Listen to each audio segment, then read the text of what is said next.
โรงเรียนวัดประมุงแจ่มราชรังสรรค์เป็นโรงเรียนขนาดเล็กที่มุ่งพัฒนาผู้เรียนอย่างรอบด้านทั้งด้านความรู้ทักษะและคุณลักษณะอันพึงประสงค์โดยเล็งเห็นความสำคัญของดนตรีไทย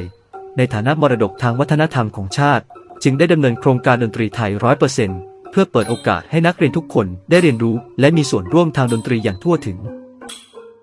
โรงเรียนจัดการเรียนการสอนรายวิชาดนตรีตั้งแต่ระดับชั้นประถมศึกษาปีที่ 1 ถึงชั้นประถมศึกษาปีที่ 6 โดยนักเรียนชั้นประถมศึกษาปีที่ 1 ถึงชั้นประถมศึกษาปีที่ 4 จะได้รับการพัฒนาทักษะด้านการขับร้องฝึกการใช้เสียงการร้องเพลงอย่างถูกต้องและการแสดงออกทางดนตรีอย่างเหมาะสมสำหรับนักเรียนชั้นประถมศึกษาปีที่ 5 ถึงชั้นประถมศึกษาปีที่ 6 จะได้รับการพัฒนาทักษะการปฏิบัติดนตรีไทยฝึกเล่นเครื่องดนตรีไทยเรียนรู้การบรรเลงร่วมกันเป็นวงและสามารถนำความรู้ไปใช้ในการแสดงในกิจกรรมต่างๆของโรงเรียนและชุมชนนอกจากนี้โรงเรียนยังจัดตั้งชมรมดนตรีไทยเพื่อส่งเสริมและพัฒนาศักยภาพของนักเรียนที่มีความสนใจเป็นพิเศษโดยเปิดโอกาสให้นักเรียนได้ฝึกซ้อมอย่างต่อเนื่องได้แสดงความสามารถในงานสำคัญของโรงเรียนผลจากการดำเนินงานทำให้นักเรียนทุกคนได้รับโอกาสทางดนตรีอย่างเท่าเทียมส่งผลให้นักเรียนมีความกล้าแสดงออกมีระเบียบวินัยมีความรับผิดชอบสามารถทำงานร่วมกับผู้อื่นได้และเกิดความภาคภูมิใจในศิลปวัฒนธรรมไทยโครงการดนตรีไทย 100% จึงเป็นอีกหนึ่งแนวทางสำคัญในการพัฒนาผู้เรียนของโรงเรียนวัดประมุงแจ่มราชรังสรรค์ที่ช่วยสืบสานคุณค่าของดนตรีไทยควบคู่ไปกับการสร้างทักษะชีวิตและคุณลักษณะที่ดีให้แก่นักเรียนทุกคนและเพื่อให้ทุกท่านได้เห็นผลลัพธ์ของโครงการดนตรีไทย 100% อย่างเป็นรูปธรรมขอเชิญรับชมการแสดงจากนักเรียนและคณะครูโรงเรียนวัดประมุงแจ่มราชรังสรรค์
ขอบคุณครับ